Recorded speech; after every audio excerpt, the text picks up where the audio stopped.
अंतरा ने फोन काट दिया। उसके बाद अंतरा ने एक गहरी सांस ली। काफी लंबे समय बाद उसने इस तरह से अपना गुस्सा निकाला था।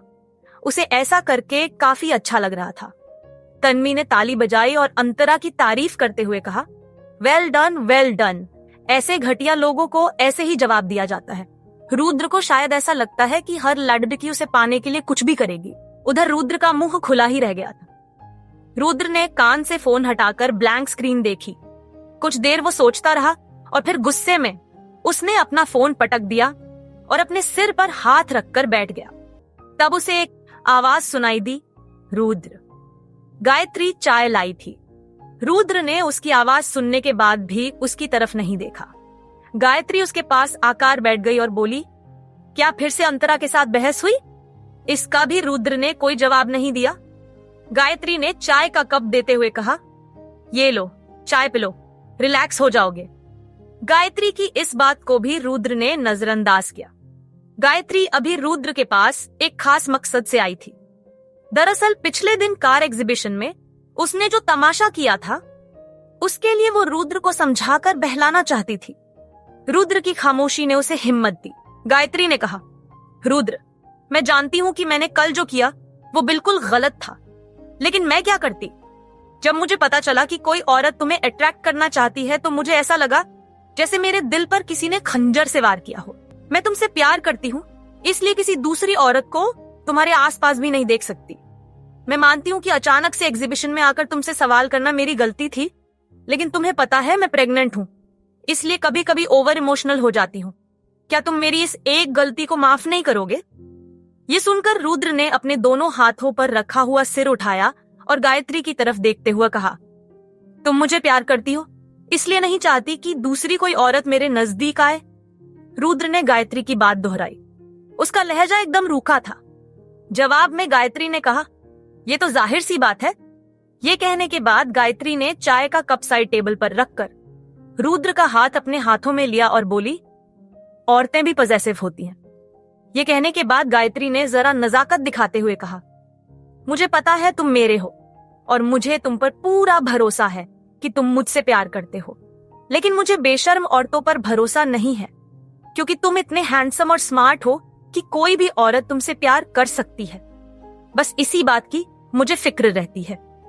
ये सुनकर रुद्र ने गायत्री को धक्का दे दिया और उसे घूरते हुए बोला, गायत्री, तुम ये मत भूलो कि तुम भी कभी वैसी ही बेशर्म औरत थी जिनसे आज तुम इनसिक्योर हो रही हो। रुद्र ने गायत्री को इतनी जोर से धक्का दिया था कि वो बेड पर गिर गई। ये देखकर गायत्री चौंक गई और उसने कहा, रुद्र, तुमने मुझे धक्का दिया? मेरे पेट में तुम्हारा ही बच्चा है, तुम्हें मेरी फिक्र नहीं है, वो मैं समझ गई, लेकिन क्या तुम्हें अपने होने वाले बच्चे की भी कोई फिक्र नहीं है? हर बार ये एक ही बात सुन सुनकर रुद्र फ्रस्ट्रेट हो गया था, लेकिन ये सच्चाई थी, इसलिए वो कुछ कर नहीं सकता था। रुद्र ने धीरे से कहा, सॉरी, गुस्से में जरा लापरवाह हो गया था। गायत्री को रुद्र ने धक्का दिया था, इसलिए अब गायत्री को भी गुस्सा आ गया। वो भूल गई थी कि वो रुद्र को मनाने के लिए यहाँ आई थी। उसने बेड से उठते हुए कहा, रुद्र, एक बात सच सच बताओगे?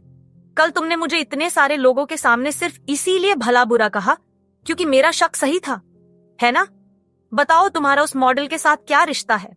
ये सुनकर रुद्र ने अपने दांत भींचकर गुस्से को दबाते हुए कहा, मैंने तुम्हें बताया था, ऐसा कुछ नहीं है, तुम फिर से गलत समझ रही हो। इसके जवाब में गायत्री ने कहा, अगर ऐसा है तो मुझे अपना फोन दिखाओ और साबित करो कि मैं गलत हूं और तुम सही। तो तुम मेरे फोन को हाथ लगाती हो। तुमने ही मेरे कॉन्टैक्ट लिस्ट में कुछ प्रॉब्लम की थी जिससे मेरा नंबर अंतरा के फोन पर ब्लॉक हो गया था, है ना? इसके जवाब में गायत्री ने हिचकिचाते हुए कहा, मैंने ऐसा कुछ नहीं किया था। रुद्र ने आगे कहा, मेरी माँ को तो इतने अच्छे से स्मार्टफोन यूज करना आता नहीं है, तो घर में और बचा कौन? ये कहते हुए रुद्र गायत्री के नजदीक गया और रुखी आवाज में उसने पूछा, अब तुम मुझे बताओ कि क्या तुमने अंतरा के झूठे रिपोर्ट्स बनवाए थे? फलोपियन ट्यूब ब्लॉकेज का आइडिया भी तुम्हारा ही होगा, है ना? गायत्री ने रुद्र की आंखों में देखते हुए जवाब दिया, मैं तुम्हें पहले ही बता चुकी हूँ कि मैंने डॉक्टर को सिर्फ इसीलिए पैसे दिए थे क्योंकि वो मेरा ख्याल रखती है, और ये सब तो तुम्हें अंतरा ने बताया होगा ना? जवाब में रुद्र ने कहा, हाँ, उसी ने कहा है, और वो सच कहती है कि तुम एहसान फरामोश औरत हो। ये सुनकर गायत्री हैरान रहा और वो चिल्लाई, क्या कहा तुमने? गायत्री को यकीन नहीं हो रहा था कि रुद्र ने उसे ऐसा कुछ कहा था।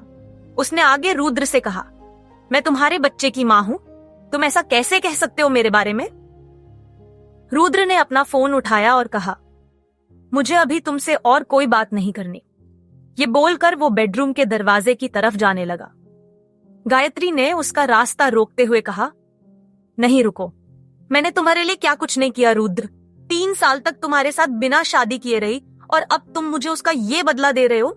आगे की कहानी जानने के लिए देखिए अगला एपिसोड सिर्फ पॉकेट FM के YouTube चैनल पर, और मिस्टर शैडो के सारे एपिसोड्स को सुनने के लिए डिस्क्रिप्शन में दी लिंक से डाउनलोड करें पॉकेट FM ऐप।